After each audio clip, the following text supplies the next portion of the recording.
To be honest, Guillermo, I was also a little sad when they said the documentary was ending. But after giving it a lot of thought, I think it's a good thing that the cameras aren't filming us all the time. Why's that? Lots of reasons. Such as? You know those big lights that they use when they film us? Mm-hmm. Sometimes they get too hot. When they do, they give off a smell. And when I smell that smell, I think my hair's on fire. So I definitely won't miss that. And how about one of the other reasons? Actually, that's it. Wait. Yes. I think you should know that tomorrow when you wake up, I won't be here. What even are you talking about, Guillermo? It's time to move on. It's been time for me to move on for quite a while now. And with the documentary and everything ending, I mean, what other kind of sign do I need from the universe? So I'm going to do that. But what about us joining forces and fighting crime in a co-equal partnership? Operating out of a hidden underground lair, accessible exclusively by a top-secret coffin elevator. Tell you what, wherever I go, wherever I am, I'll look at the news every night. And if I ever hear of some magnificent, fearsome, half-man, half-bat, bringing evildoers to justice, I'll know who that was. Because it will be me. Yeah, that's kind of what I meant. Goodbye, Guillermo. Goodbye, Master. You can call me Nando. I know, but you'll always be Master to me.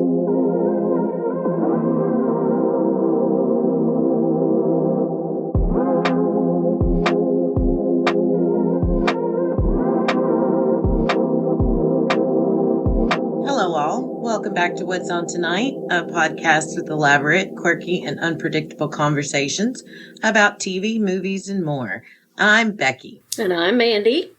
Tonight, we are joyfully and very sad face covering What We Do in the Shadows, Season 6, Episode 11, titled The Finale. Please note this is a spoiler-filled podcast, so if you haven't watched the episode yet and don't want to be spoiled, come back and check us out after you finish the episode.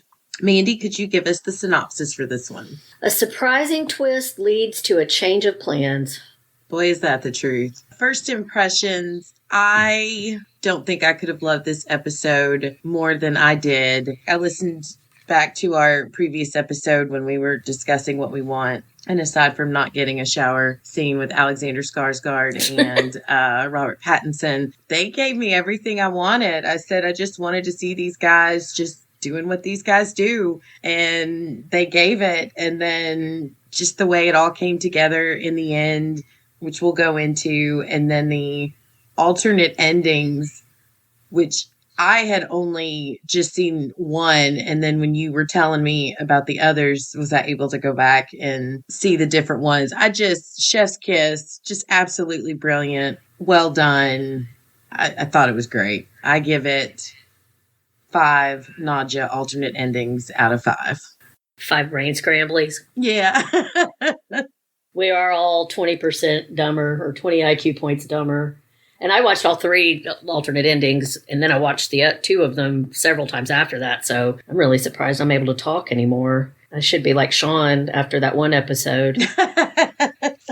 I loved it. And this is where, like, right before we got on, you were asking me, because you were talking about kind of how you had arranged your notes tonight. And I said I didn't really get it, but we'd pick it up as we went along. Partly because it's hard. The way that this episode played out, it's kind of hard to keep it into the little boxes that we normally kind of play it out as, because I don't want to jump too far ahead. But if we're talking about overall impression of the episode, I absolutely loved it. It was much like a lot of my other favorite episodes where I had to watch it the first time I watched it, it was like, for the first few minutes. By the middle of it, I was like, this is awesome. And by the end, I was literally like, they have given me so much more than what I was expecting. And, you know, they are melting down about this on TikTok.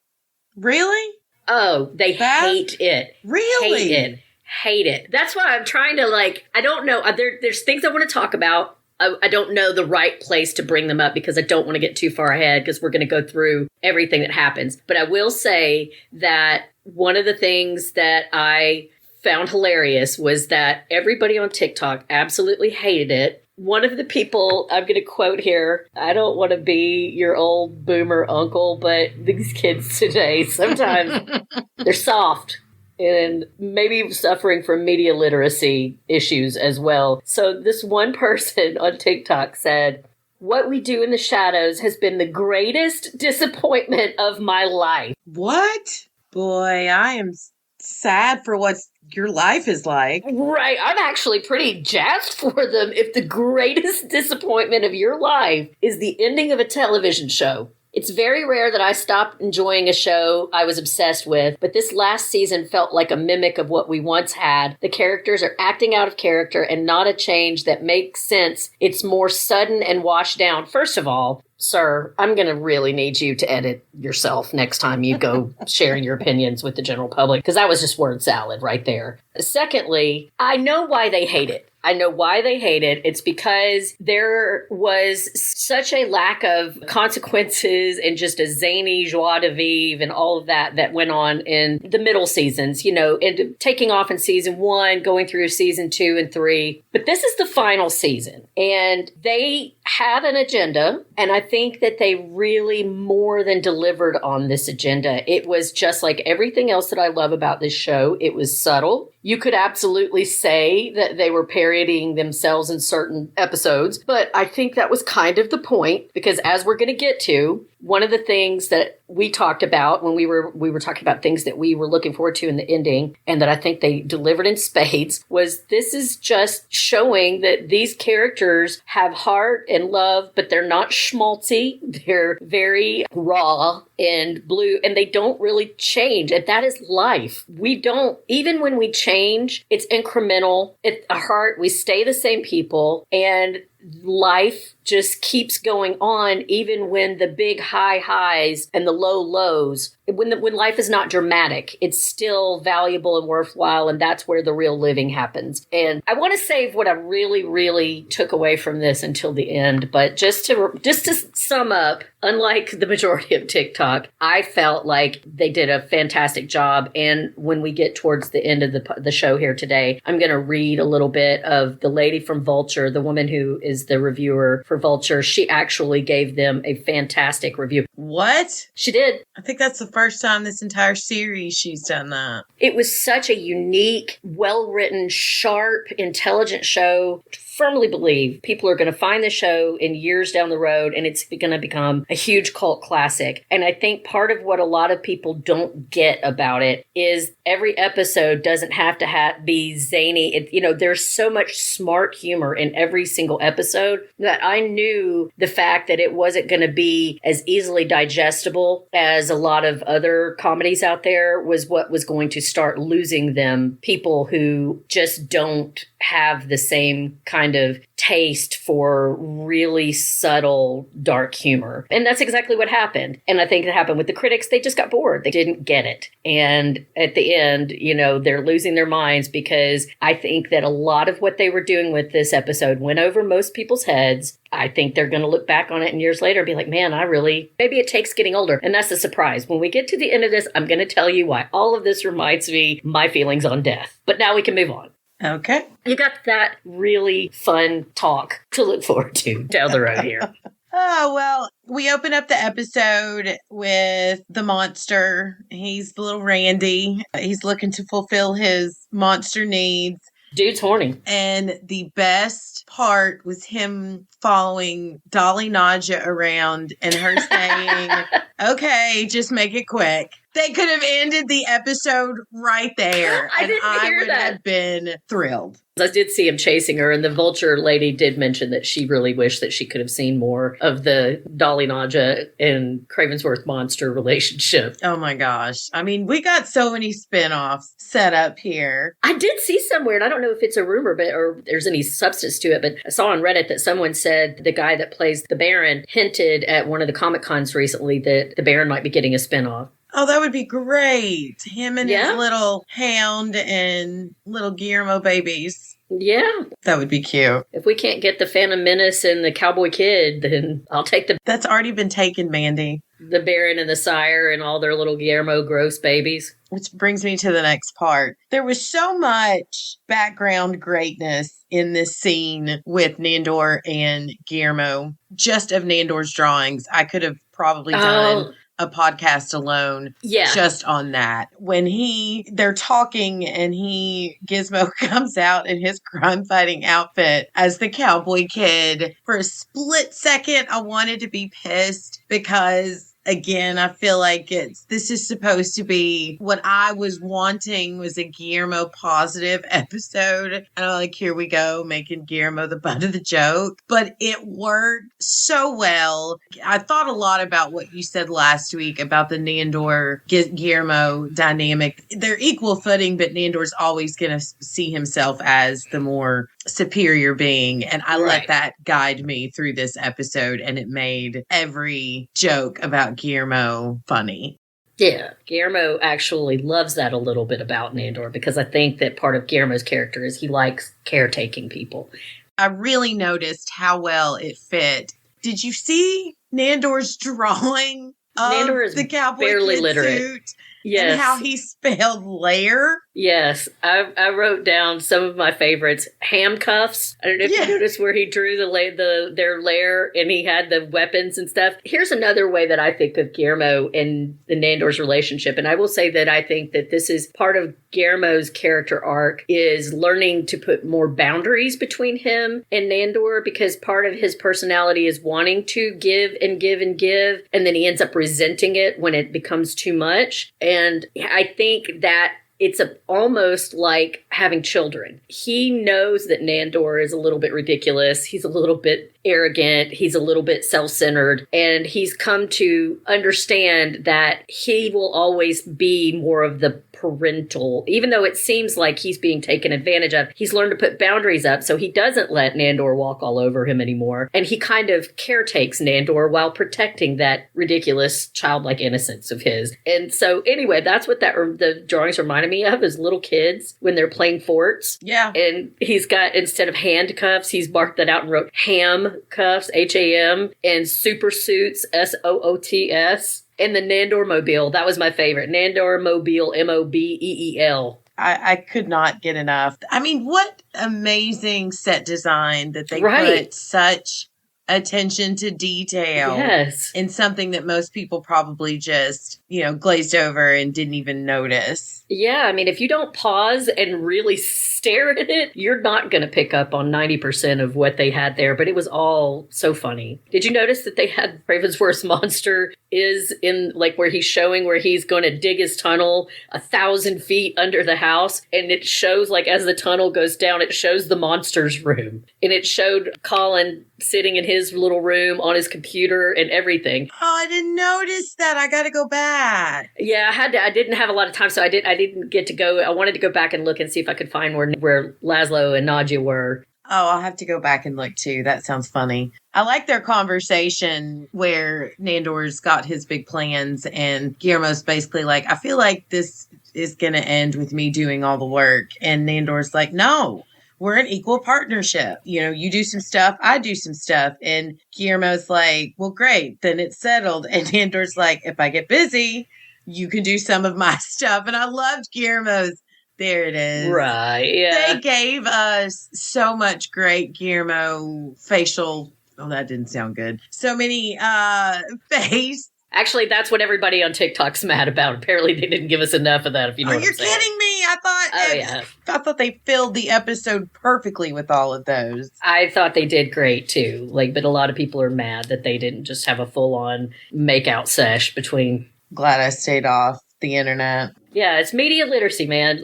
They weren't, gay baiting you or anything. It was all there. It just very much was in the theme of the show it's sexual, but it's not going to be in your face. And they're not monogamous creatures. So it was never going to be Nandor. As much as I thought that was great, even I acknowledged, and I'm the biggest shipper of, what is it? Nandermo is what they call them, their couple name.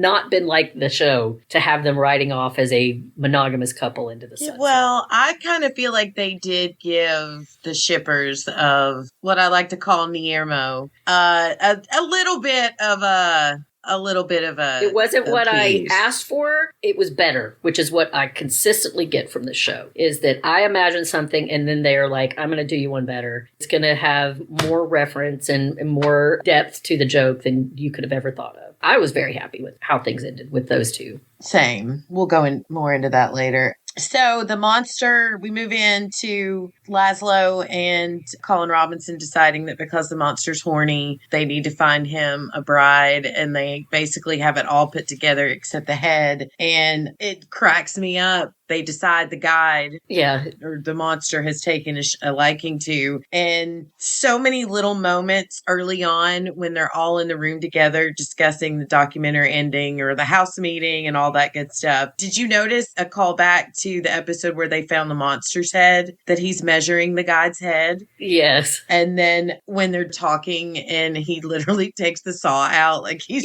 like he's about to take her head off. And not just shuts it down. Yeah, that was funny. Although I'm interested to know, like, what would a vampire Bride of Cravensworth monster, like, would she still be a vampire if they took her head off and put it on? I don't know, but I'm glad it didn't happen. I will say this is a good time probably to mention that one of the cute things I saw on TikTok today was the guy that plays, I think his name's Andy Asaf or Aaron Asaf.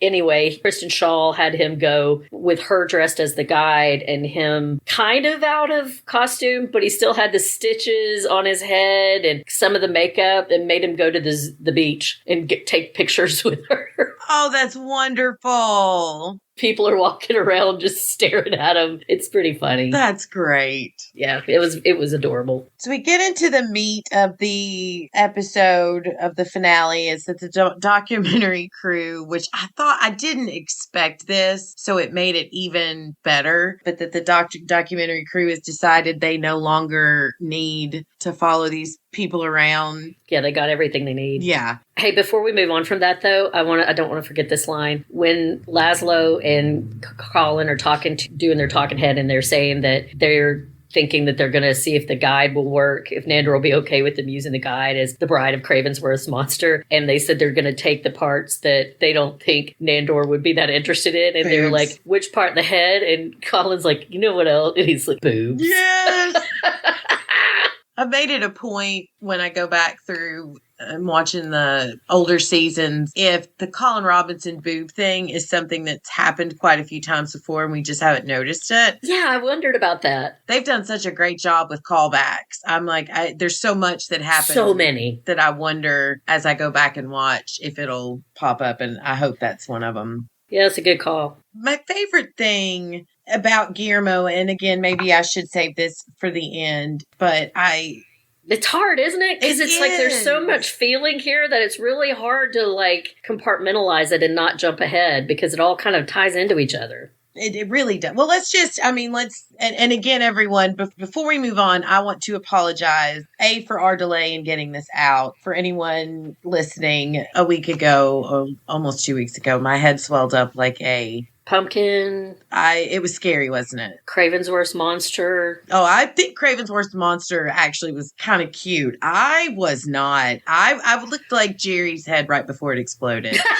It's the best way I could describe myself. I bet you felt like that too. And so I watched this episode several times when I was just in pain and uncomfortable. And once I finally started feeling better, and it's been almost a 2-week process to get there, I took my notes, but I did not take the time to type them out. So I might be all over the place with my notes. So just bear with me on that. I'm not very organized tonight. I just think that I just say in the best of situations, I don't know how you really organize. So much to cover, and so much of it really was just about the overall theme of the show. So It's hard to really pick this one apart. I don't think that's you, Becky. I think it's just the way that the show. No, but I was going to say before we move on, just to clarify for anybody listening that hasn't seen it and doesn't mind the spoiler, that where we're at now is we've started out, it's going to be a typical zany episode that you think is going to be about the Bride of Cravensworth monster and whether or not they're going to take the guide's head. And then just bam, in the middle of all of that with them talking to the crew and just sniping at each other, normal episode stuff. Dandor and Guillermo have this wacky adventure that they're planning where they're going to be crime fighters. Bam, in the middle of it, in the mid-sentence, basically, the crew's like, okay, we got enough. We don't need any more. We're done. And the vampires all immediately do what, Becky? They move on about their lives. They go on about their business. Immediately. They give zero craps that this is over. Guillermo, on the other hand, isn't handling it very well. No.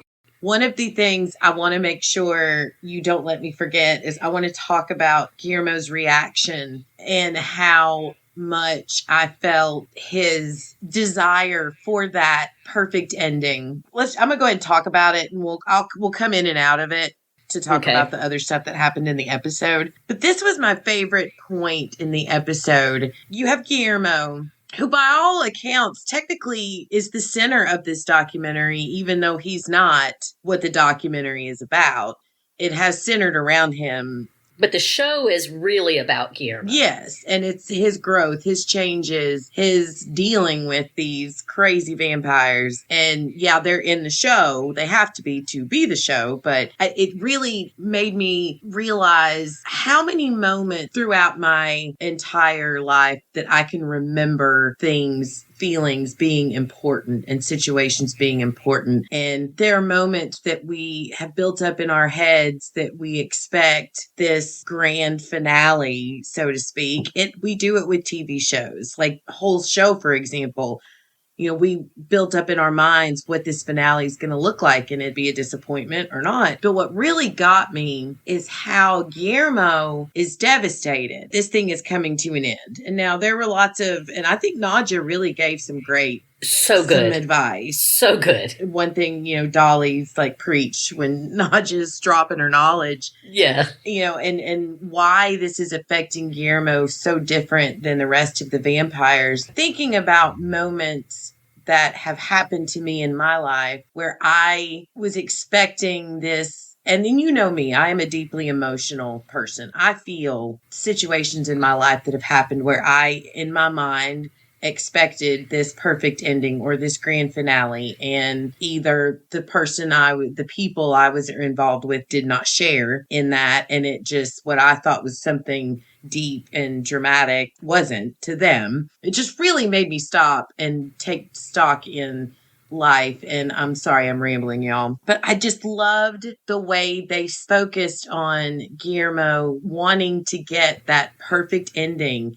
So much so that he fabricated that perfect ending. But was it for us, the viewers, or was that for him? Do you get what I'm saying? Yeah, absolutely. Okay. Now, I think, linear thought is not my friend in the best of occasions. And there's like 50 rabbit holes I want to go down. But this is important to me because it got to the heart of exactly why I love this show. And I think that Nadja being the voice of Nadja, her time in corporate America has made her an expert on human emotions. What is it she kept saying? Human psychologies? Yeah, human psychologies. Yes.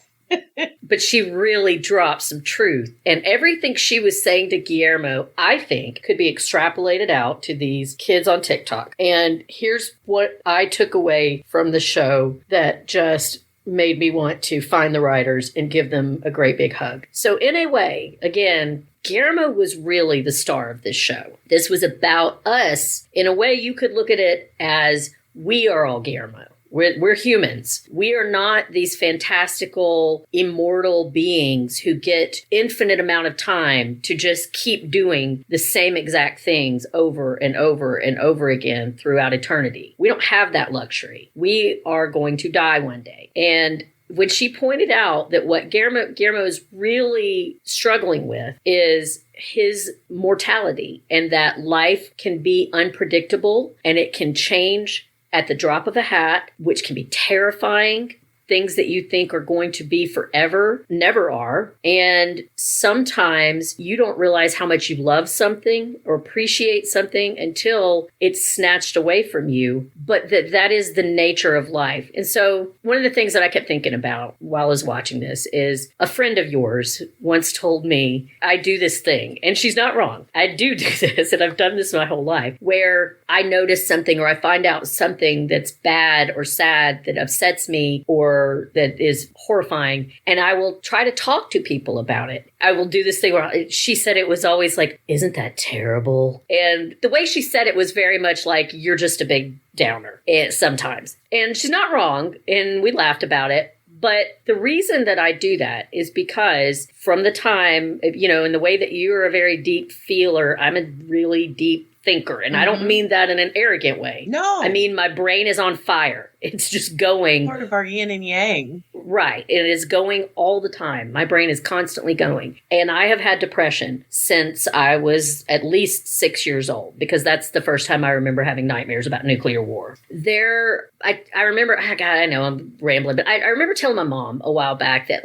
there is a character from Greek mythology called Cassandra who could see the future, but she was cursed that no matter how right she was, no one would ever believe her. Some god got mad because she didn't want to bone him. So he gave her the knowledge of the future, but cursed her so that no one would ever believe her. And I told her that sometimes I feel like Cassandra. And again, I think she thought that meant that I feel like I know everything all the time. And that's not even really what I meant. It's just that when you are a depressed person or an anxious person, you can get caught up in the what could happen. You can see all the pitfalls. You can see all of the terrible things that could happen. And I've spent a great deal of my life doing that. But one of the things that I learned over time was kind of the lesson that I think Guillermo took away from this episode, which is, and having to learn to manage my own depression and anxiety, because as I've told you many times, I don't even say I suffer from it. I genuinely feel like it is a gift to me at this point, because instead of letting that fear cripple me and that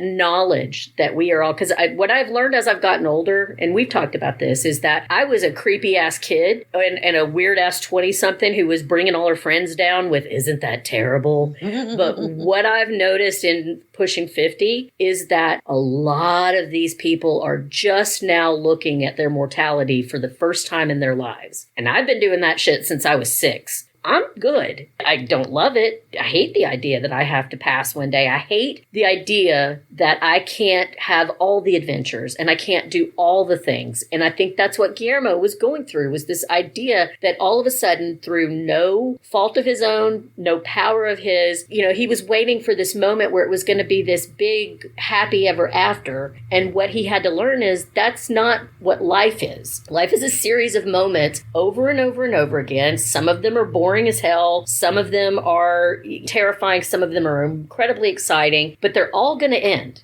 Reminding myself what I think Guillermo learned here, which is that every moment is a choice for you to live the life that you want to live. And I'm going to land her now by saying that one of the things I loved the most was when Guillermo did fake his ending at the end, because he said, by God, I'm going to take control of this. Yeah. And I want this great ending and I'm going to make it. And when that was over, he felt so much satisfaction that he accomplished that. And this podcast to me, not to get too mushy because I don't want to make you cry, but this podcast to me is like Guillermo's big moment. Oh. I don't care if anybody out there really, I mean, I do. It's nice when people say, oh, we listened or whatever. But to me, doing this with you is what is important to me. And this is an experience in my life that is invaluable. And I will look back on whether it lasts another year or we do 5 more. I will always have this. And every episode is such a great time with us, no matter how stressful it might be. It's always just awesome for us to have this time together. And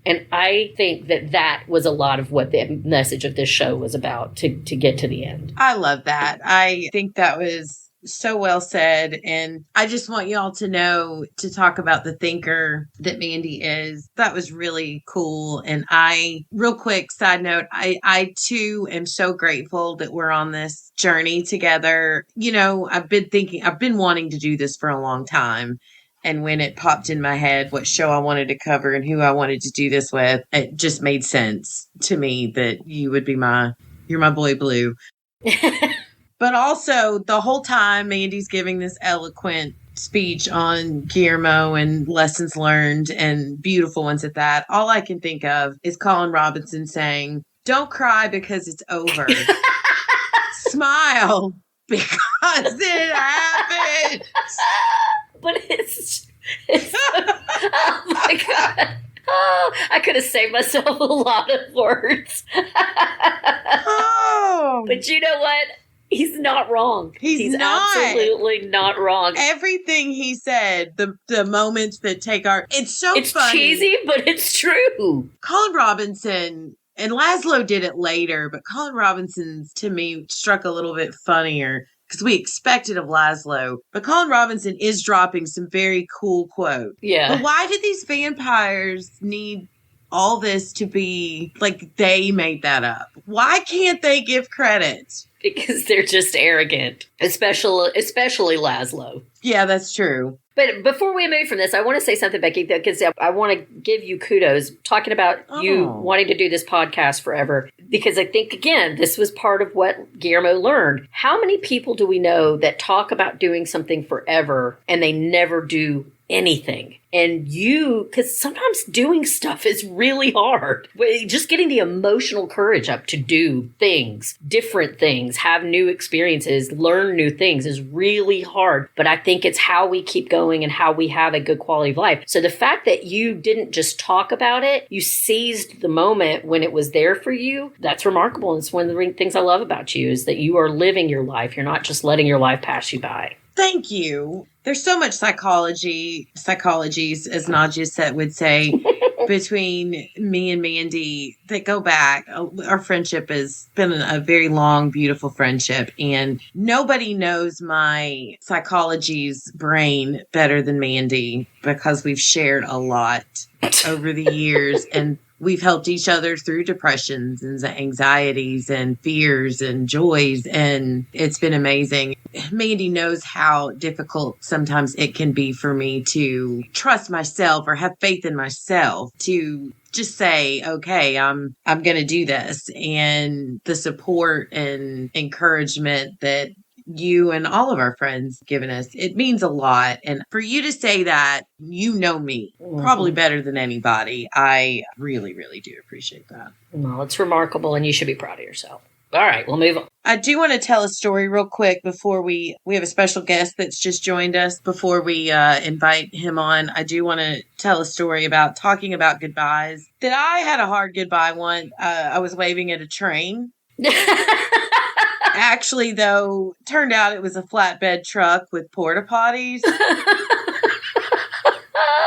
But I get it. I get it what it means to say a hard goodbye.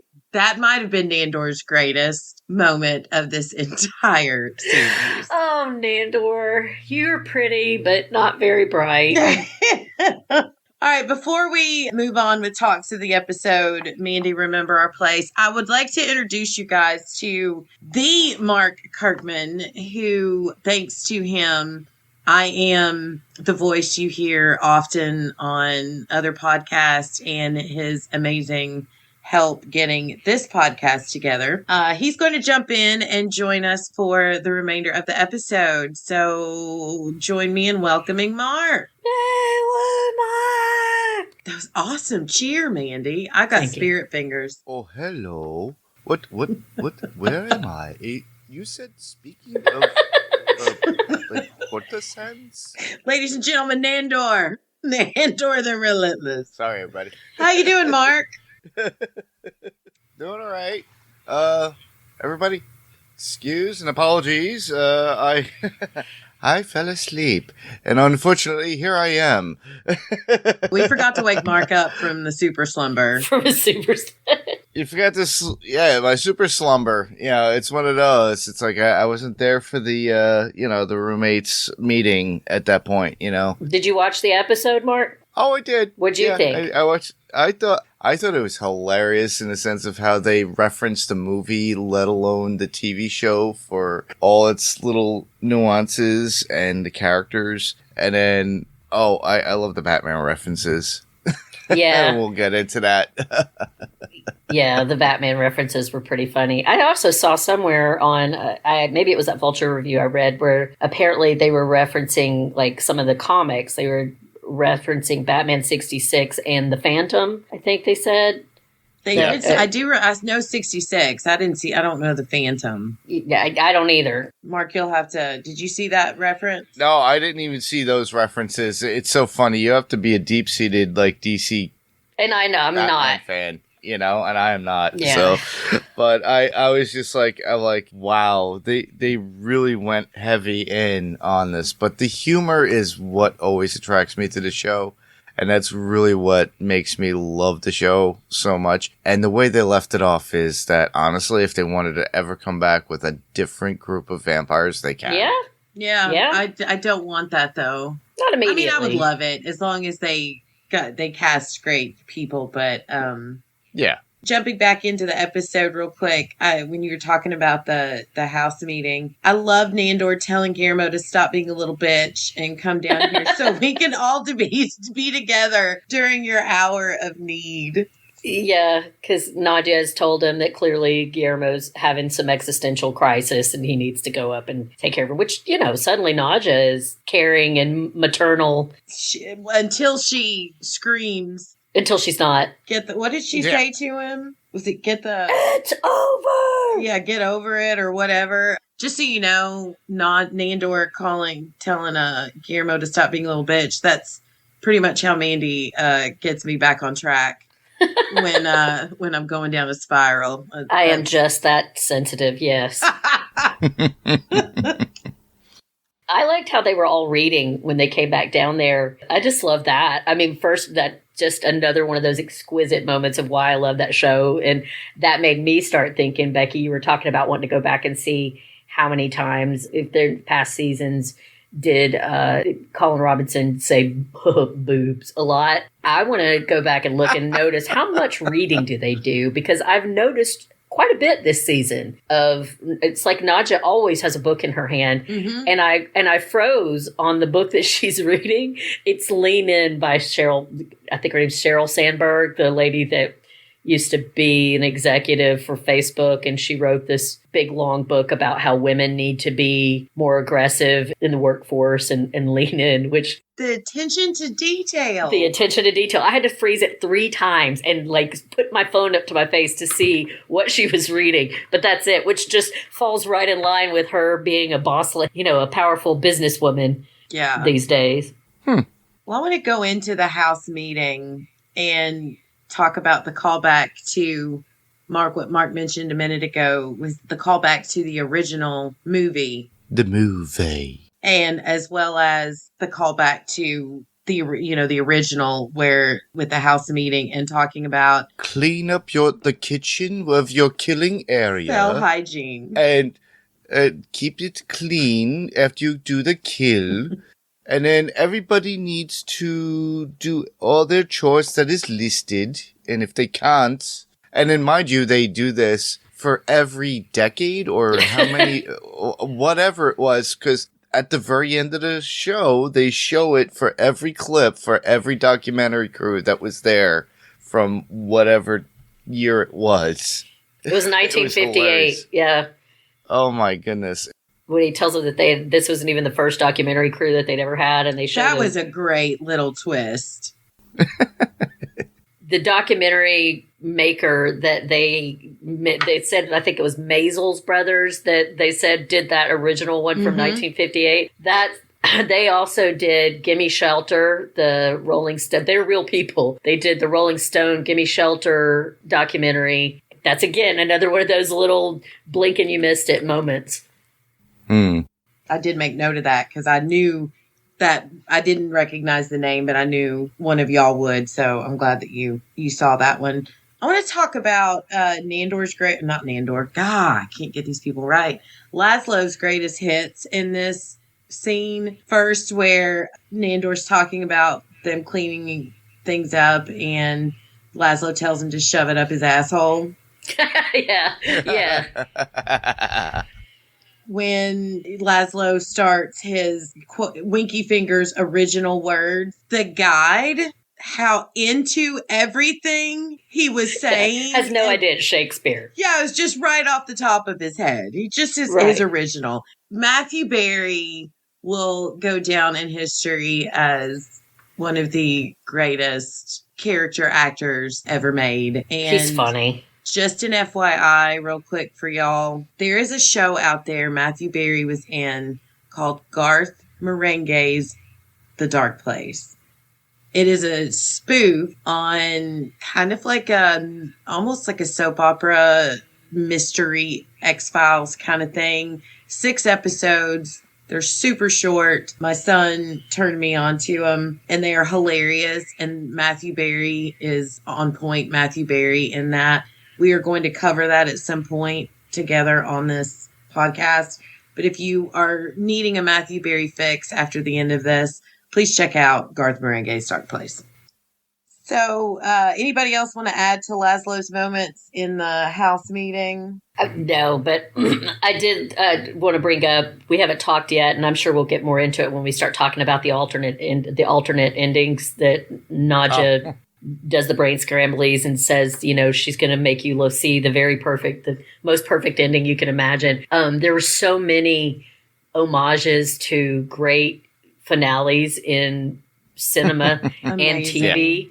And I 100%, I know I personally did not pick up all of them. I got quite a few, but I'm betting that there are so many that I just didn't. That's the genius of this show is like you have to watch it 50 times to get everything that they're doing and saying. But I did notice when they played the song that Laszlo was playing at the end, We'll Meet Again. Yeah.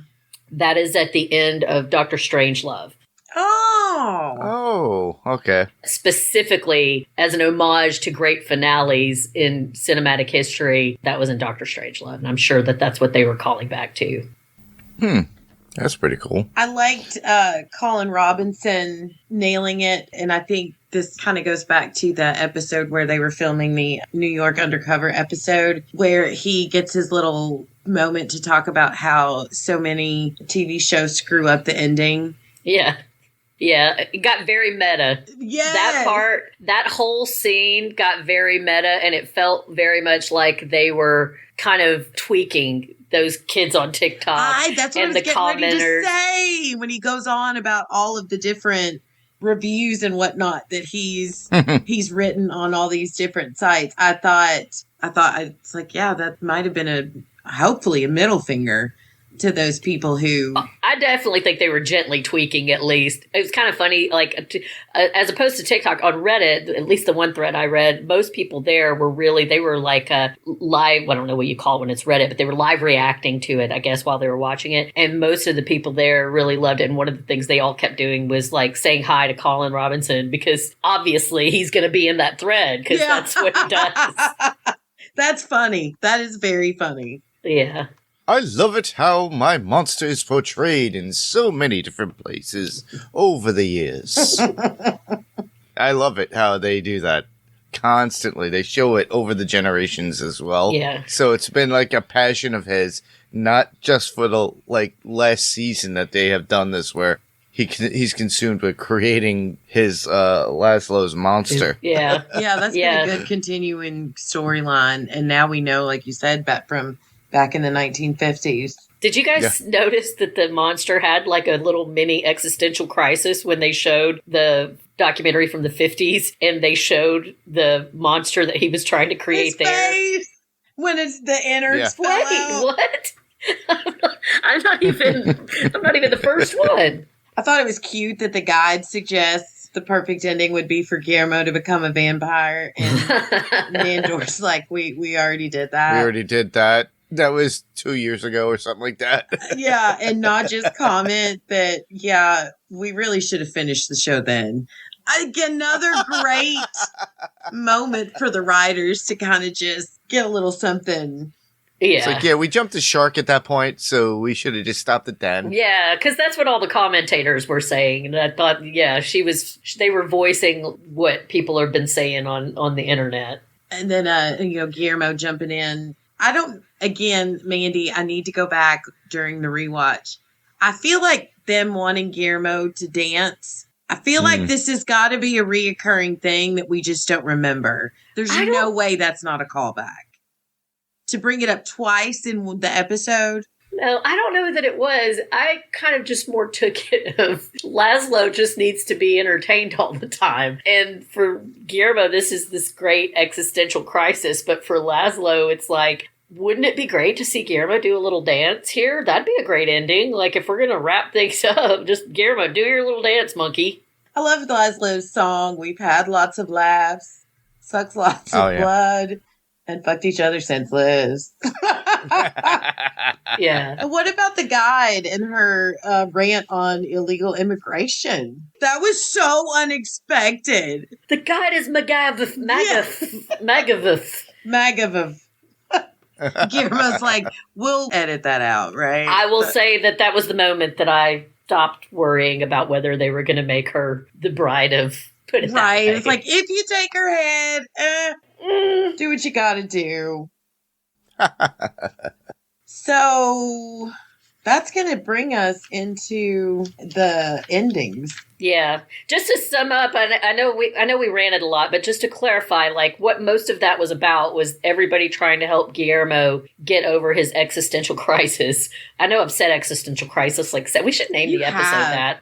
But I think that was a lot of what was going on here. And I think that majority of this was them helping Guillermo deal with the fact that this was the end. And Guillermo is kind of the stand-in for the audience. Yeah. All right. Well, I want to move into the endings, if that's okay with everyone else. Mark, do you have any overall thoughts that you want to add before we jump into the endings? No, I just find it funny how Nandor, within the episode, kind of... Well, it happened over the course of, I would say the past 3 episodes, that Nandor has, realized how Guillermo is to him. He doesn't see him as an employee. He doesn't see him as a familiar for him. He's not his master anymore. And then he kind of reinforces that for the end of this episode. And literally at the very end, it's like he sees him. It's like they kind, like you said, Mandy, about it's like it's about him now becoming his own. And they do mention the whole, jumping the shark moment where he became a vampire, then reverted back. But we also get the whole familiar aspect of Guillermo, loving these characters and taking care of them because he loves them like family. Right. Yeah. And I think he actually mentions that at a certain point during the episode to the documentary crew. Yeah, while the monster is boning the bear, Guillermo's... I can't believe I just skipped right over that. Oh, I know. That's what I'm... So we could talk... This could be a 3-hour episode. Exactly. Guillermo trying to have this beautiful speech, and the whole time everybody is in the background watching him fuck a bear. The stuffed bear. Keep going at it. Keep going. Oh, look at him go. Yes, man. Mount that thing. Oh, God. Oh, God. Oh, man. I'm sorry. Okay. I got it together. Okay. All right. So the fact that he was making eye contact with the guide the whole time he was banging the bear, and then finales by ripping his dick off and throwing it at her again. And they say romance is dead. And every century or every documentary he does that still, he rips it off and gives it off to somebody. Oh, that's funny. So the actual, I was telling Mandy earlier, Mark, I broke it into 3 different parts with the ending, the actual ending, and then the 3 different spoofs of the hypnotized endings. So in the actual ending, after all of our IQs have dropped due to the hypnosis from Nadja, we get Colin Robinson talking about chosen family, and I love the look of pride on Guillermo's face as Colin Robinson's talking about his chosen family. And then Colin Robinson craps all over it by talking about the other chosen family that he really misses. That he wasn't even talking about them. Yeah. Yeah.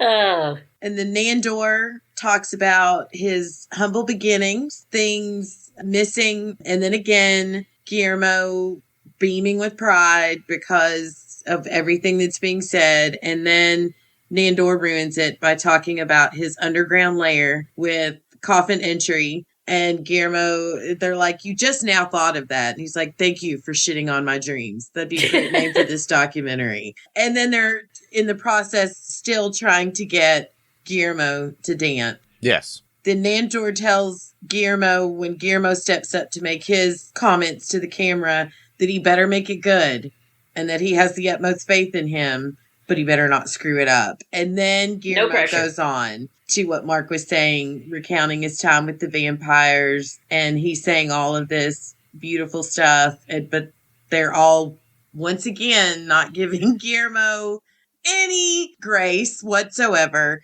They're talking over him, applauding the monster for his humping the bear, and Guillermo doesn't realize it and thinks they're all clapping for him. And then he does realize it, and he's like, oh. I mean, how you could miss that, I don't know. Yeah. I think that's in reference to any typical family and every family format at certain points when people feel left out and it's just like accepted. It's like, I keep talking. They forgot. Yeah, they're not listening. Yeah, they're not listening. But I don't know if it's typical, but I have those moments a lot where somebody's checked out about 5 minutes into one of my rants. yeah.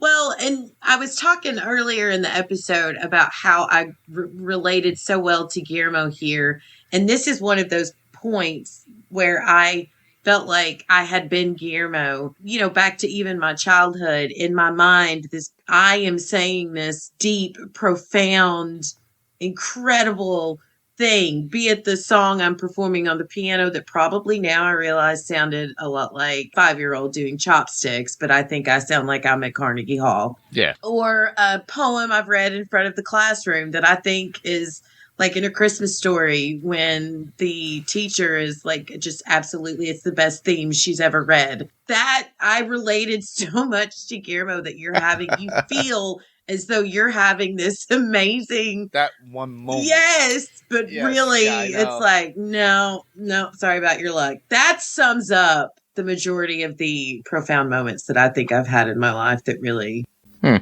A bear being humped in the background, and I think they all are clapping for me.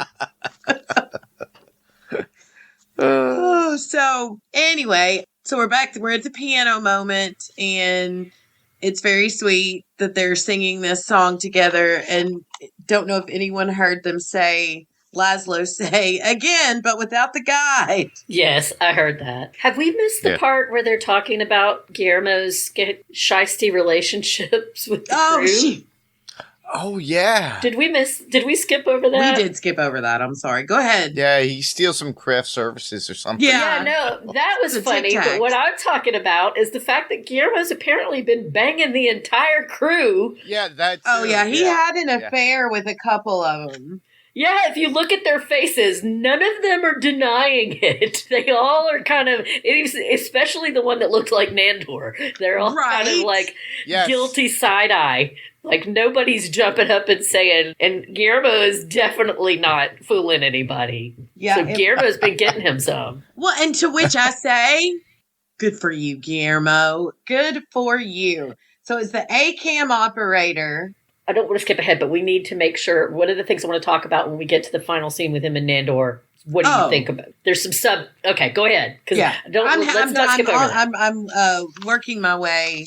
But you know what I'm talking about, right? Yes. Okay. All right. So then we get to the piano moment. Then we have Guillermo literally starts breaking down as the camera pans out, which was what happens when sad. I realized that people were clapping for the bear getting boned, not my amazing speech in front of the class. And then we get Guillermo's epic ending. And I love that we did not know this was Winky Fingers fake, because I cried like just sad because I was like, oh, Guillermo's really going to go. I would have been really sad if that was the real ending. It would have been great. It would have been impactful, but I'm glad that wasn't. I'm glad they didn't leave it on a sad note. But I wrote down everything that he says to Nandor, if I could read it really quick. Good. Well, before you read that though, because I think it was before that point that Nandor says there's some good things about they're not always filming, so about not always being filmed and not having cameras around. The lights. And Guillermo is giving him this look like, oh, what are those things, Nandor? And Nandor's like, well, I don't like the lights. They make when they're really hot, they make my hair it smells like my hair's burning or something like that. Guillermo did make a face. You are right. Yes. So what do you think that meant? Because that was huge, and I need to know. Do you think I that wrote means down Nan and Giz's sweet moment, Giz's disappointment when he talks about the lights.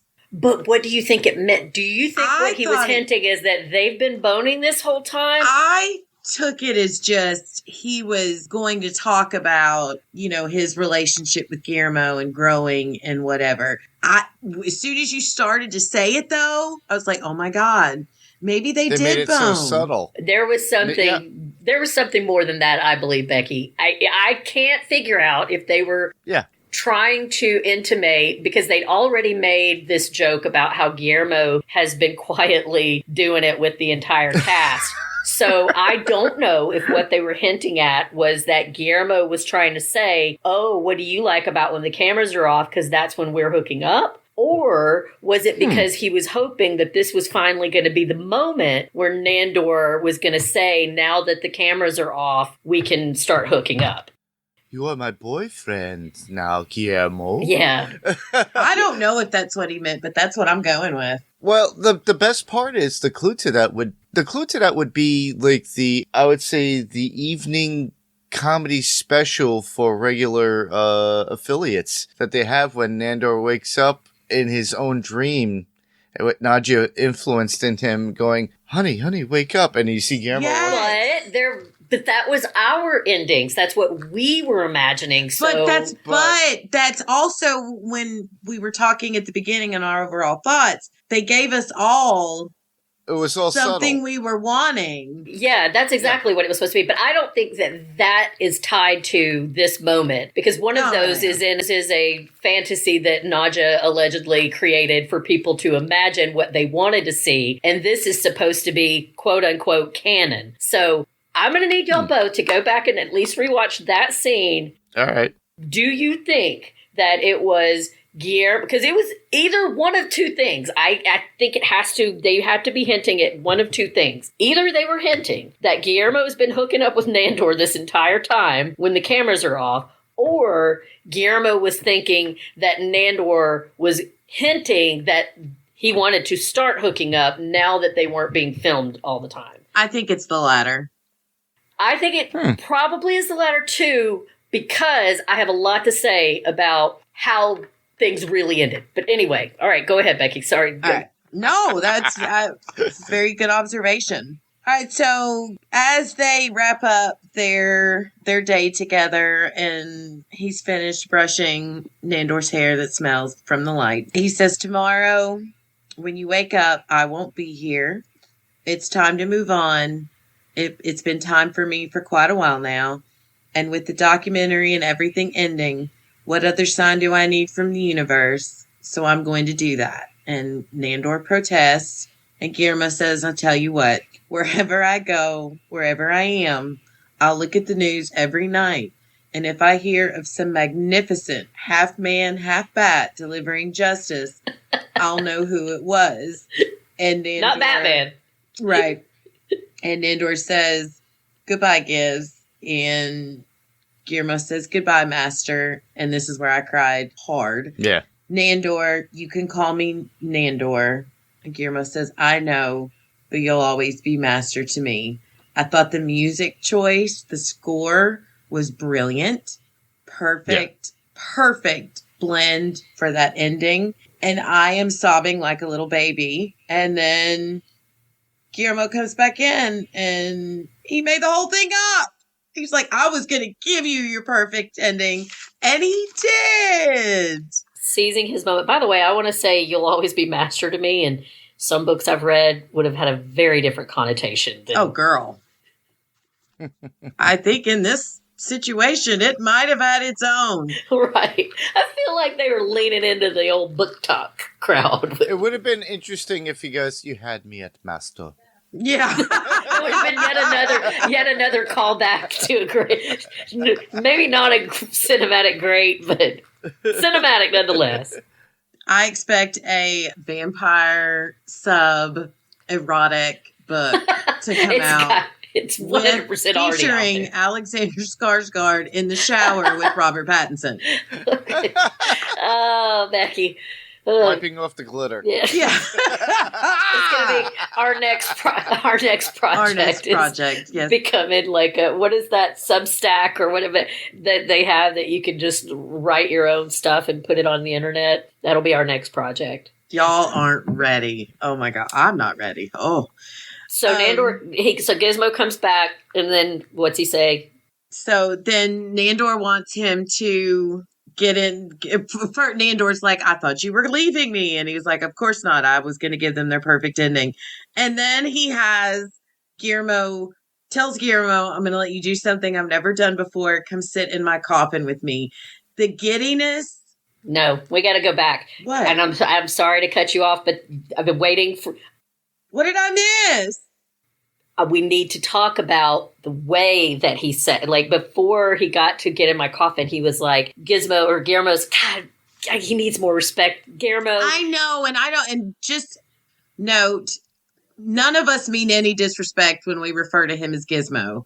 It's just how we hilarious. do it in our notes because we're too lazy to write out the word Guillermo, and it's too hard to spell. So, Becky, how me and you is it that we're sitting here sweating over we're being disrespectful to a character, a fictional character on a TV show that has very few watchers on our podcast? That's so us. But anyway, when he says we can still be friends, or like he's like, I'm still thinking I need to move on. I need to have my own life, but we're always going to be friends. And Nandor hits him with the friends. And then he's like, Guillermo, what does he say after that? When he's like, I'm going to do something I've never done before. Yeah. I'm going to invite you into my coffin. Yeah, that is true.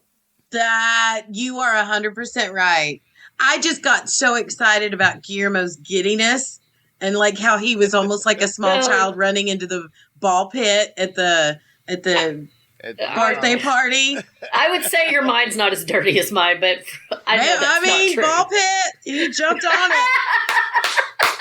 He was giddy, but that was very much playing into the Nandermo fans. Yes, I agree. I was like, whoo! And he gave him that look and was like, friends, I'm going to do something I've never done before. You can get in my coffin, baby. And boy, did he. And he did. And so then what happens, Becky? And Take us home.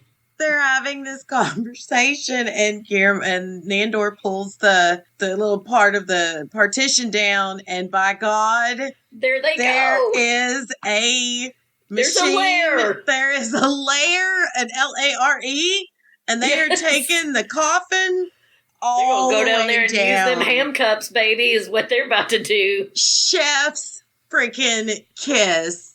It was beautiful. That absolutely beautiful, beautiful moment. They didn't need to give us anything else. They did, but they did not need to give us anything else. I thought that was perfection. No, and all those kids crying on TikTok about how they felt like they were gay baited because they didn't make it more explicit. I just felt like it would have been unlike the show to really lean into that type of overtly schmaltzy romantic it was always stuff. nuanced. I mean, it always, It is absolutely in keeping with the show. It would have felt weird and forced if it had ended with like a wedding or some, you know. It's like, because Nandor going, it's like, here, put on this costume. Yeah, it's all there. If you look at it, my costume is like a leotard. I'm clinically Robin from Batman and Robin. We won't even get, we're not going to get in. And the fact that he drew out that costume, he didn't just pick up a few things at the thrift store, put them together, and he drew that, and he made that. So To all of y'all upset about that ending because of the shenanigans that you They need to felt go you back were and cheated rewatch. on, start from the beginning, watch this entire show over, and might I say, as you finish and get into the final season, listen to this podcast called What's On Tonight with Becky, Mandy, and tonight we have Mark, and let us educate you. We're basically the guides. The guides yes. We could have guided them through this entire season so that they could the whole 6 years. I think if they'd had us as cheerleaders out doing PR, I think they would have been a whole different conversation right now. Mm-hmm. But I think people are going to find them, as I've covered many times. All right. Oh, yeah. So, anybody want to add anything to the original ending before I move into the alternate ending? No. Well, we did. Are we going to cover like the actual end, or are we going to go into the doc ways, watching the actual show ending, or are we going to talk about the brain scrambly endings first? I want to do brain scrambling endings first, and then we can go into the very final last bit. So the first one I saw, and I love how Mandy saw a different one than what I saw on her first watch. She streamed it. I watched it from a recording off cable. Mark, what ending did you see first? Can't recall. I think the first thing you talking about, the brain scrambling one or the original? The brain scrambling one went straight to the kind of like the Thursday night lineup comedy special where the Newhart. So you saw Newhart. It's the Newhart. Yeah, that was the ending of Bob Newhart. The Newhart show is that he woke up like rolling over. And talking to Nandor. Yeah, okay. That was almost, well, minus the nausea, talking about the female vampire being strangely aggressive. And then he, right before he goes back, just like, we all had sex with each other, but not you.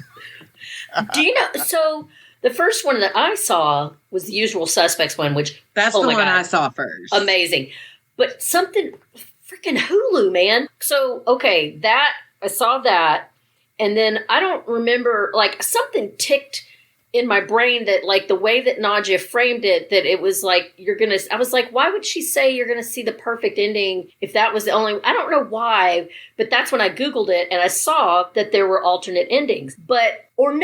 No, I got out and I watched it the first night, and then the second night I went back to rewatch it again, and it had changed. And now what was on my recording was actually the Newhart one. I never saw the Rosemary's Baby one anywhere except in the extras. The extras. That's the only place I saw Rosemary. I think they alternated Newhart and The Usual Suspects, because The Usual Suspects was the one aired on television. Right. And then the second, but the second day I watched it, I saw Newhart. But here's what's weird. But you're watching it via streaming live TV. Yes. I'm talking about cable. Yeah, but so the first night I was watching it live, and I'm watching it on Hulu. Hulu is our like TV provider or whatever. That's our main TV that we watch. It's an app, but that's where we have like our live TV and whatever. So, but I watched it. I record it every week, but I actually watched it on TV that night. When I watched it, it was the Usual Suspects. The next night, I went back and I watched my recording of it, and it was Newhart. That's when I Googled it, and I saw that there's also the Rosemary's Baby one, and then I could access it from the features. Here's what's going on now. It's gone back to my recording. When I watch it, it's back to the Usual Suspects. There is no Newhart ending on there. And you also, the Newhart ending is no longer on the extras on Hulu either. It's gone. Like, I went back to take notes because I didn't take notes the first time I watched it. I was freaking out and texting you like, oh my God, or calling you or whatever. So I went back today to try to make notes. I literally cannot find it. It's gone. Really? Because it's on my Hulu. It's gone. On my Hulu, when you go to the extras and you watch where it says like the hypnosis endings or whatever. Hypnosis. Originally, that was a 10-minute clip. Now it is only 6 minutes, and the only two that are on there are the one from Rosemary's Baby and The Usual Suspects. The Newhart ending is gone. See, mine is Newhart and Rosemary's Baby. That's what I see on my extras. Oh, that's so wild. Naja, you got us all brain scrambled. Messing. And now these people complaining about it when this is the brilliance of they got us all frustrated because not only did they give you 3 alternate endings, but they're messing with you and you can't even get all of them at one time. That is why you have to buy the physical media. They have Blu-ray, and you can get it exclusively at Walmart. VHS. Yeah. I want the VHS box set. I want a Betamax. Hell yeah. TikTok kids have no idea what we're talking about. They do not. But so, do we want to talk about what we thought about those all of the endings? Like, what's your favorite? My favorite was The Usual Suspects. Yeah, because I am obsessed with the ending of Usual Suspects. And Mark, we talked about it during our coverage of Agatha All Along and how they gave us a very similar Usual Suspects ending when the teen found out of what was that he created all of that himself. Spoiler alert. Yeah. That's what I got out of it. This was just a straight up, complete, blatant. Yeah, and it was basically a remake, and it was just like you said, chef's kiss. It was. But my favorite thing about it was they gave us all those audio and some visuals, but mostly audio from the whole series, the entire series, and the little, my tiny attentions to detail. Yes, Mark, it blew my mind as they're recounting what he says down, Jackson Daytona corkboard, the Joanne Roscoe card, all the nicknames for Guillermo. The vault was on there. It just was a perfect spoof on The Usual Suspects, but also just such a brilliant point that they put Colin Robinson. He was a perfect verbal Kent. Perfect verbal Kent. And I'm so looking forward to, over the rewatches over the years, finding little things on that court board that I've never seen before. Yep. You will be forever because there were so many.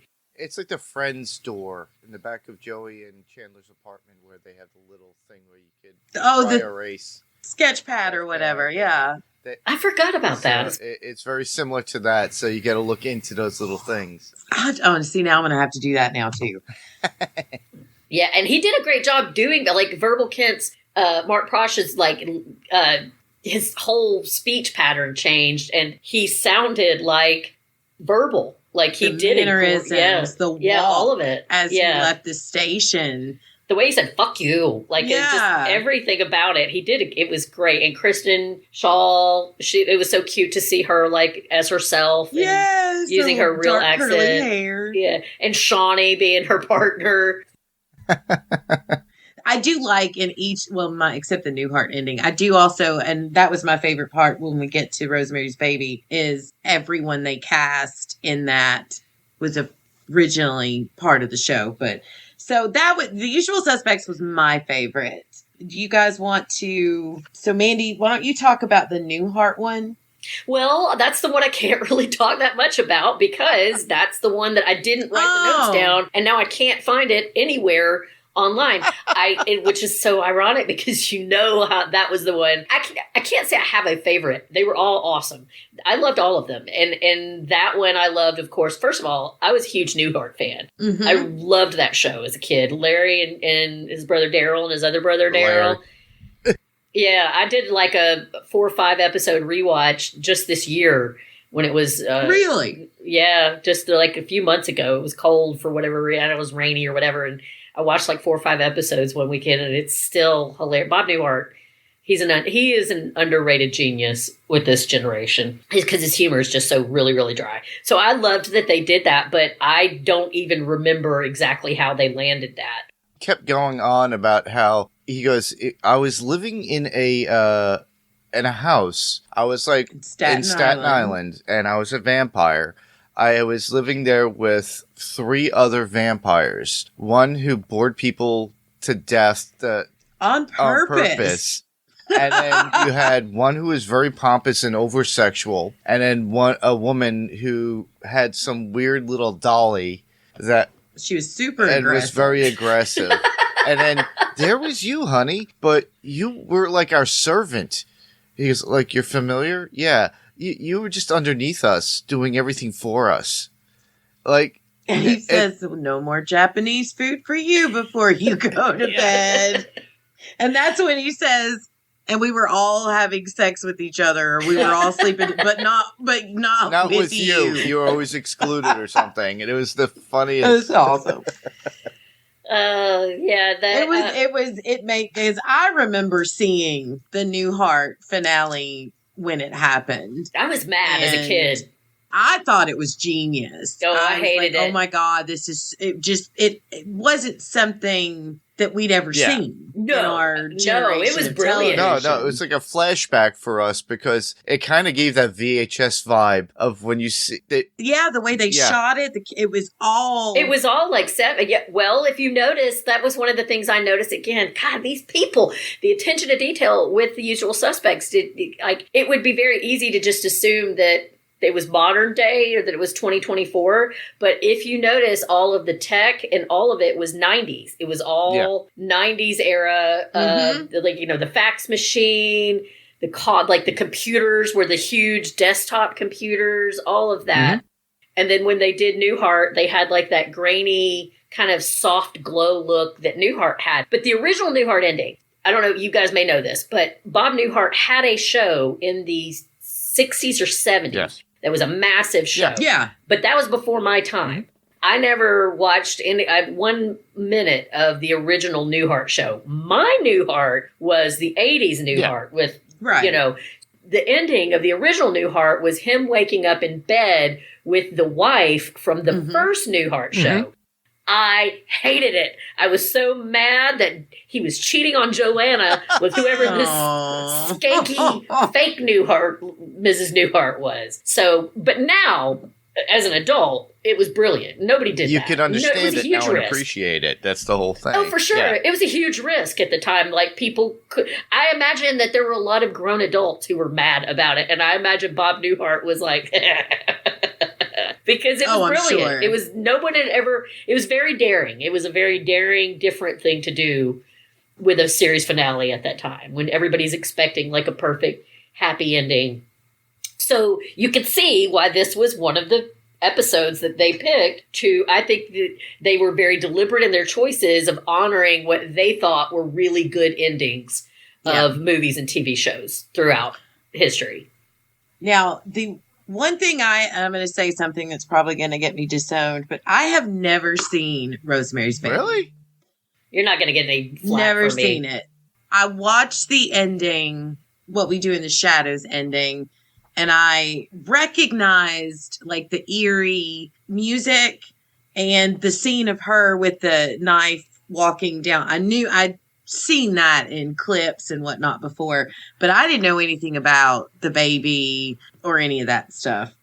I loved how Nando or Laszlo, look at your child. Look at your child. But he hid when I went online and watched that scene of Rosemary's Baby. He had that very plummy accent. Hiding in the corner. He's hiding in the corner when he's like, he's got his father's eyes. The dude's like hiding because it's not his baby. No, it's the devil's baby. Yeah.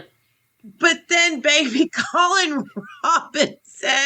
Oh, that was wonderful. That's how you know that it was a fantasy, because Nadja wouldn't be caught dead. Yeah. Right. But she's like, vampire genetics sure is crazy. Strange. Wasn't it awesome? Like, I think you mentioned this a second ago, Becky, about how everybody that was in that room. Even first, Dolly. Yes. They were all characters from that scene, because that is really what part of what irritated me about Rosemary's Baby is it was like boring, really cool ending. Yeah. And I was like, bring that vibe to the rest of this. It just was not for me. It's too highbrow, whatever, high concept. Plus, I already knew about who Roman Polanski, who was the director of Rosemary's Baby, was. I already knew about him from I've always been a true crime fan, and I knew that he was married to Sharon Tate and treated her like crap, and raped a 13-year-old girl. So I'm not inclined to be a fan of his work, but I did watch it, and I did like the ending of Rosemary's Baby. Everything else before that, Becky, I wouldn't even bother. But all those weird ass people at the end, and how when they did this remake, like Charmaine was there. She was the weird lady that was pointing at her and going, oh. Shawnee was there. Shawnee was Baron. there. Zahra, Nandor's wife, that Oh, yes. she was there. The guy that turned Guillermo into a vampire. Yeah, so that was awesome. And then she goes over and she sees him and she's like, oh, he's beautiful. And he picks him up and he's like this freaky demon baby. And then she's got the other baby and it's Colin Robinson. Yep. I love them giving us just one more glimpse of baby Colin Robinson. Yeah. I love how they kind of glanced over that this past season because even Laszlo mentioned it and Colin Robinson goes, I don't recollect that because it was... I thought about that because we talked about that in that episode. That tracks because if you'll remember when Colin Robinson got towards the end of his original life on the show before he turned into slime, he didn't remember where he came from. So that is apparently just a thing with energy vampires. It's an evolution. Yeah. Yeah, but then he can remember that's maybe his chosen family and his grandma that he brought back from the dead just to do the up dog joke. Yeah, there's just a lot of mystery there with how energy. Colin Robinson is a mystery. Did you notice he was feeding several times in the episode when he was being really pedantic and like making all those quotes and stuff that he was actually feeding on them? Sucking up that dramatic. We have to go back to The Usual Suspects ending when he's going out and he's getting in the jalopy. Two things. One, he's looking at Evie's the one in the locket. The three things that they have for him are his diary, which Colin Robinson was always had his diary, the Staten Island Courier, which he is always reading. Almost every episode has him reading that, and his locket. And in the locket, it's Evie from the episode where he, had a girlfriend for a minute who was another energy vampire. That is true. It was brilliant. I loved that. And everybody who doesn't know this, yes, I originally was born and raised in Staten Island for the first 28 years of my life. It wouldn't be the Staten Island Courier. It would be the Staten Island Advance. That's the common paper, so... Maybe they couldn't get the... Maybe they probably couldn't couldn't utilize it and use the rights for it, which is hilarious. But anybody who is from Staten Island that knows this show and the movie go, oh yeah, that's not right. That's not a true depiction of Staten Island in any way. I've heard Mark talk about Staten Island, and I'm like, oh my gosh, it's real. I had to go there recently for a family wake and funeral, but it was just like, this is not the Staten Island I remember, because it's been, I would say it's been a good like 12 to 13 years since I've been actually on Staten Island, and I realized, wow. Maybe no wonder they didn't know how to get home in the Warriors episode. I don't want to get us too off track here, Mark, but do you watch Saturday Night Live at all?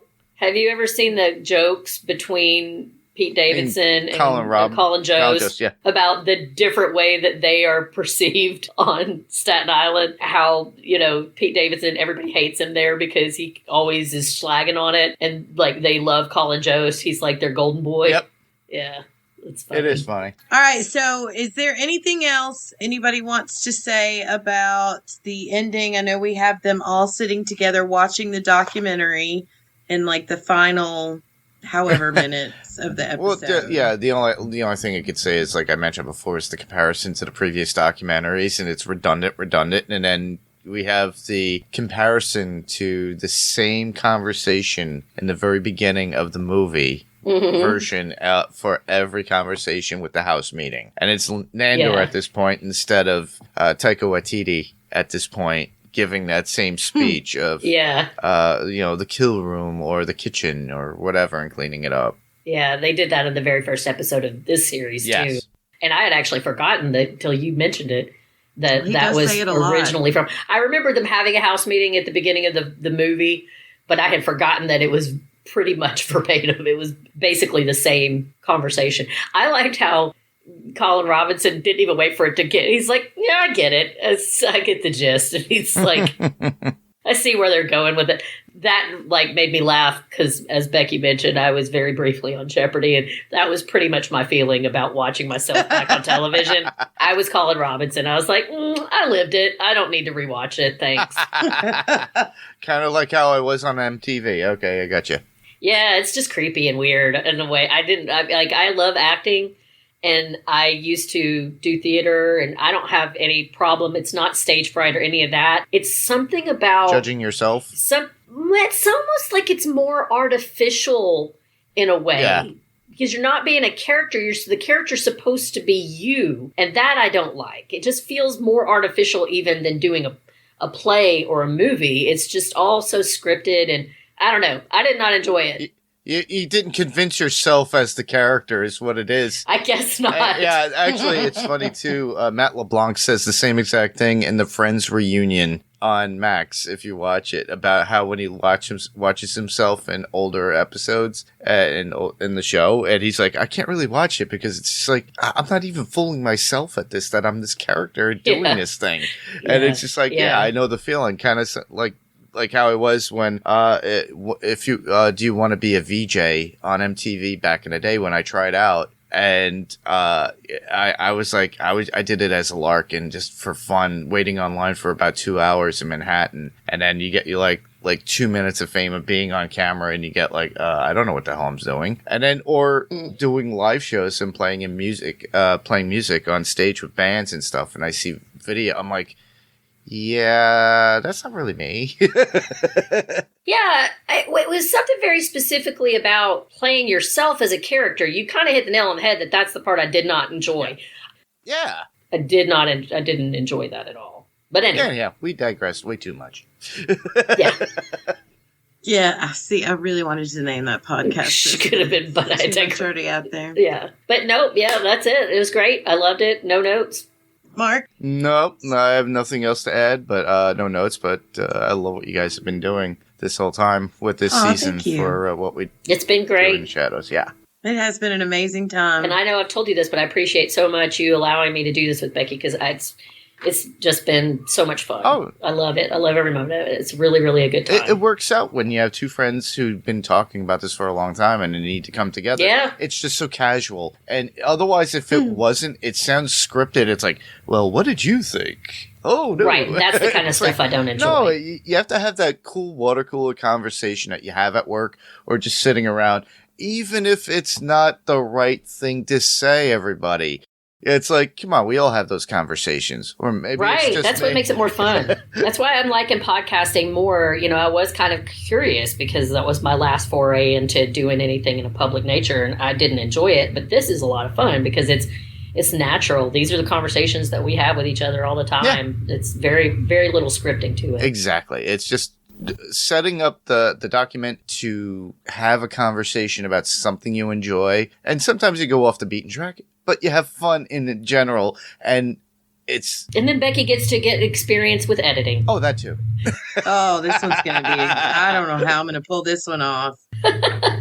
We needed to do it justice, and we did. She's writing notes as soon as when I came again because Mark fell asleep. Oh, darn. Oh, now he comes in. So at what timestamp did he come in? And I got to edit that. Yeah, I don't even know. This is gonna be the most interesting podcast I've done yet. Got a voicemail from Steve, the amazing Steve Brown. Let's hear his thoughts on episode 11. Hello, Becky and Mandy. This is Steve, and this is for the series finale of What We Do in the Shadows. The monster is horny. Colin Robinson squirting with a water bottle like he's a cat. Cowboy Kid and the Phantom Menace. Yeah, that's not going to work, Nandor. So the monster has a detachable penis, and he's in love with the guide. And Nandor, this is weird. This is weird for a finale. I don't know where they're going with this. Is this oh, I see. The production is ending. They're saying they have everything they need? We've never heard them speak before, right? I mean, we've seen the camera crew and people, but never to this extent. Well, I mean, we still haven't seen them. We're just hearing them. Yeah, and Guillermo can't take that the documentary is ending, and Laszlo wants to cut off the guide's head. And Dolly's just sitting on the couch reading a book next to the guide. Does Guillermo have a room? He's talking to Colin Robinson right now, and we saw him go up the stairs when he was upset. So did they give him a room? Is Nandor holding a plunger while he's trying to talk to Guillermo? Colin Robinson with all these little quips is just hilarious. What's with the knocking every time he comes in and out of the room? I love that we're getting the point here that Nadia and the other vampires know all the crew by name and what their position is. Oh, so we're seeing the first documentary or previous documentary, and this is where, was it Jerry went into his super slumber?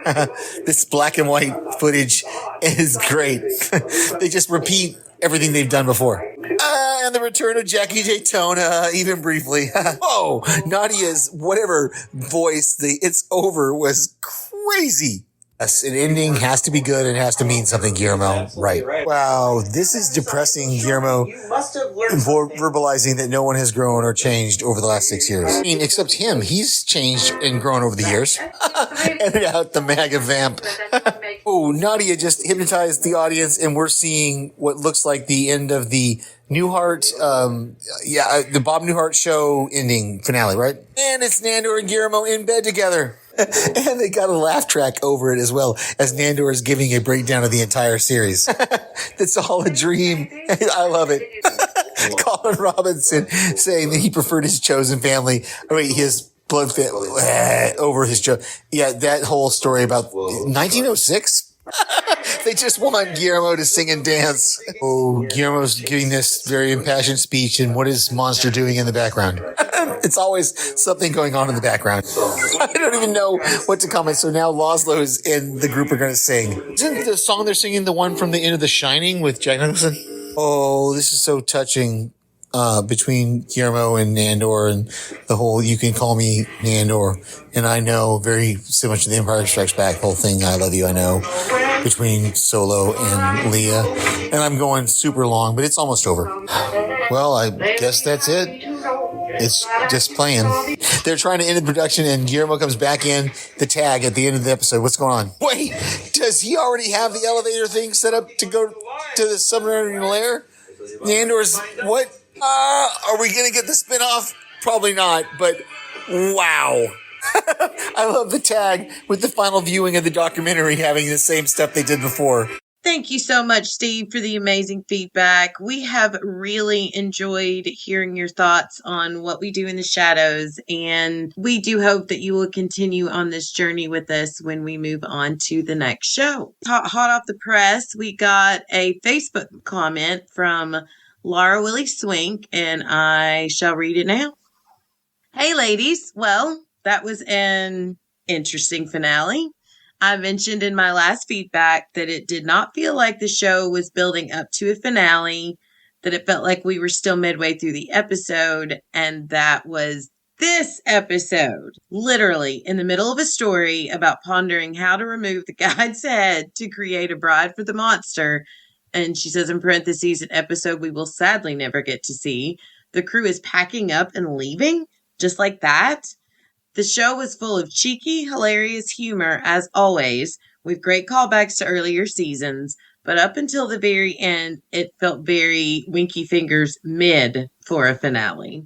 I was hoping for a final appearance from our glorious Baron Ophanos, or Shawnee, or an awesome vampire cameo. Yeah, sorry, we did not get to give you the Alexander Skarsgård, Robert Pattinson shower scene, Laura. But sadly, no such luck. I did love that Guillermo finally is accepted as part of the family. Najee would love that one. At least by Nandor. I did love the final scene of the two of them dropping from Nandor's coffin down into the underground lair that we now know Nandor must have been working on for years. It did leave a bit of warmth in my heart after a tepid episode, but what a shame for all the Nandermo shippers, like her daughter, who have watched 6 seasons of sexual tension between master and servant, vampire and familiar, to only be left with a hallucinated alternate reality of the Barb Newhart show with a happily married Nandor and Gizmo.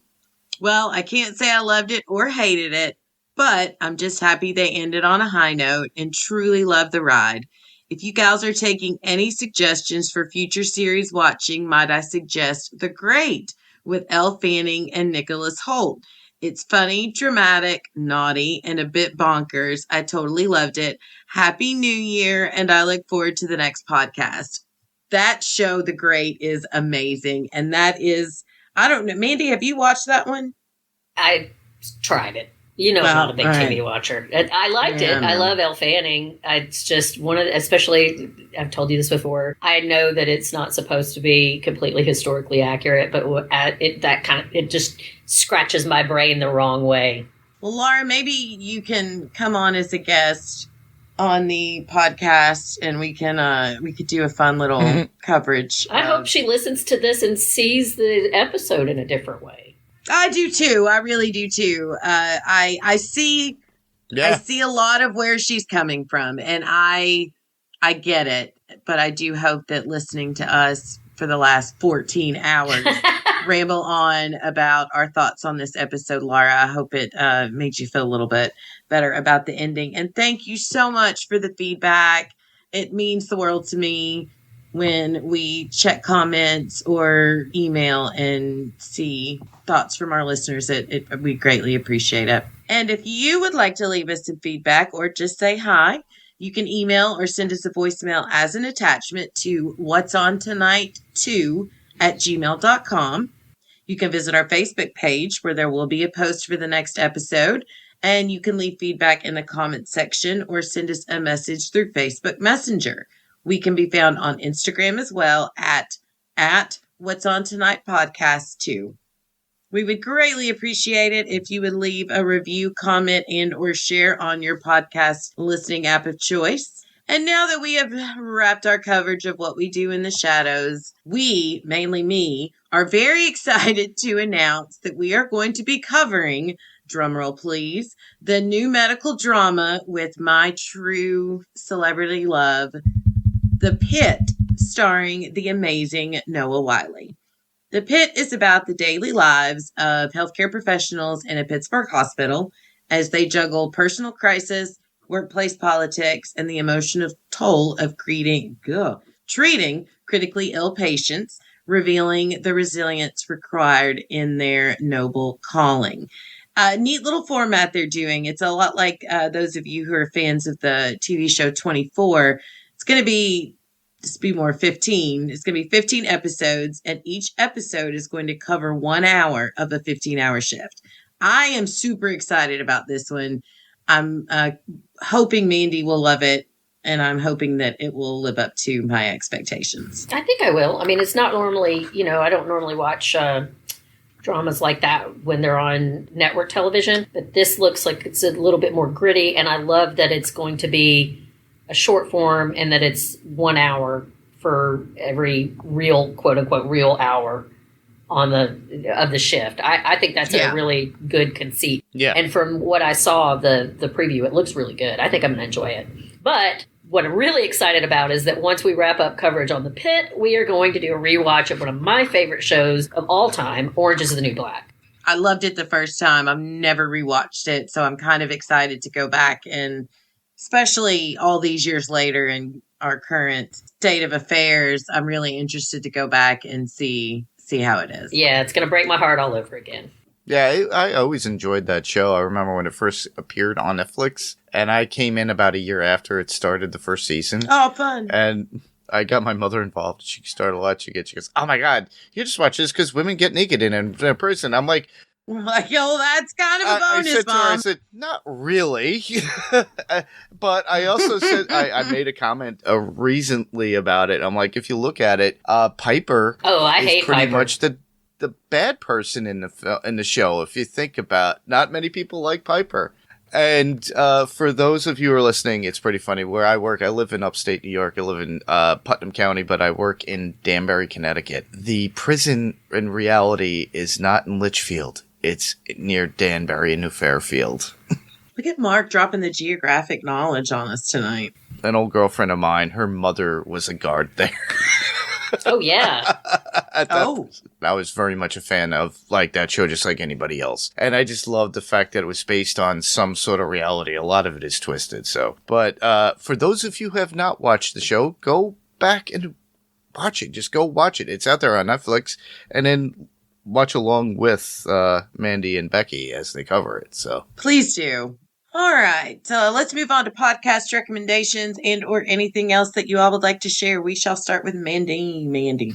Oh, because this has been so long. I'm going to keep it brief, but I want to once again encourage everybody to check out NashvilleLaunchpad.com. This is the organization that helps to find street-free housing for predominantly LGBTQIA people. I've talked to my friend Renee this week. I got some donations that I gave them for the Christmas holidays, and learned a little bit more about what it is about. Since the holiday's over, I'm actually going to start physically volunteering there. I'm so excited. One of the things, Becky, I was going to talk to you about is that one of the things Renee spent the night on Christmas Eve. There's a campus near where I live where they've got 25 beds that they let these kids sleep in. They've got a little bit of a divider. It kind of reminds me of the setup of Orange is the New Black, the way she described it. They try to give them as much privacy as they can, but it's warm, it's inviting. They made sure that the wish list that they were getting these kids, not just things they needed like underwear and socks and shirts and sweats and things. But, they're young people. They got, some of them wanted gift cards for Xbox. Some of them wanted they want to learn to do nails. So they wanted like a nail tech set and things like that. And Renee spent the night there on Christmas Eve so that she could get up and make sure these kids that were staying at this campus had a nice breakfast for Christmas morning, made sure everybody that was there got a gift, at least one gift. And so that's something that she does regularly, and she wants to be able to like make them home cooked meals more often. So I think that's one of the things I was going to talk to you at some point, Becky, about we could collaborate on, like big spaghetti dinner with some salad, things like that. I knew that would be right up your alley. So anyway, to keep it a little briefer, go check that out. They're a great organization. If you don't have money, there are absolutely opportunities where you can invest your time. And that would be almost as important, if not more so, in some situations. So there's something that anybody could find that they would need as a resource. If it's time, money, just your presence, just getting the word out. They need you. That's it. Cool. Mark? As far as podcast recommendations, I would say TV Podcast Industries. They are very similar to what I do on Panels to Pixels podcast at this point. They are already in the midst of covering the What If series. I am late to the game, everybody, and I am sorry. But I would say check them out as well because you got two Irish guys, and they have fun with... They're epic. But also, you could hear me on Adrenaline Cinema podcast, Ways to Learn. You could just look that up. And then upcoming episodes that you can look forward is Ricky O, the story of Ricky with my friend Frank and I. Billy and I will have the coverage of The Substance that had Demi Moore in it, and that'll be coming out soon. Panels to Pixels podcast. Yeah, we're covering What If, but we're also doing a year in review. And you can look forward to, guess what? The Pirate Core music cast or music podcast. I'm so excited. It's either going to be Becky and I as the first episode or Derek and from TV Podcast Industries. When I'm not sure yet. Depends on who gets recorded sooner and what we do. But we're going to go deep, dark dives into music. And it's a first for a lot of our friends and myself, me going back to professional audio and remembering music and how it's recorded and going back and kind of like the behind the music way and then enhance your ears. Now, mind you, unfortunately, we can't play the music because of copyright infringement. So a lot of notes and clicks for you to jump on if you've never heard of the artist, but well, at least it'll be there in the notes. Other than that, that's about it. You could hear a lot more stuff on PowerCoreEntertainment.com. I can be heard on Adrenaline Cinema Podcast, Panels to Pixels Podcast with Mark, and here on What's On Tonight Podcast. As far as recommendations, Squid Games Season 2 is out. Daphne, David, and Jason over on Podtastica have started their coverage, and it is so good. I had to force myself to turn the TV off last night after episode 2, rather than just keep going. So give them a listen. And a big thank you to the man, the myth, the legend that you hear on here tonight, Mark and Pirate Corp Entertainment, for giving us this platform. We greatly appreciate you and everything that you do to keep us going. Y'all, when you get a sec, you heard Mark mention it. So when you get a chance, go visit Pirate Corp Entertainment website. You can find the link on our Facebook page, and there you can find our amazing podcast, as well as others like the Slay Lounge podcast with Billy and Will. And there you can also find out about other projects that Mark is working on. Check And us you out. can hear podcasts now on Apple Podcasts. Woohoo! My mom said every time she gets in her car and turns it on, Becky, when she plugs her phone in, immediately she starts hearing our voice. Oh, what better way to start your drive? I know. Hashtag You're welcome, blessed. Mom. You are welcome, Mom. This wraps up our coverage of the final season of What We Do in the Shadows. Thank you, everyone, so much for listening. I'm Becky. And I'm Mandy. And I'm Nando. Oh, I'm Mark. Sorry. We'll catch you next week when we grab the remote and see what's on tonight. Bye. Bye. We'll meet again.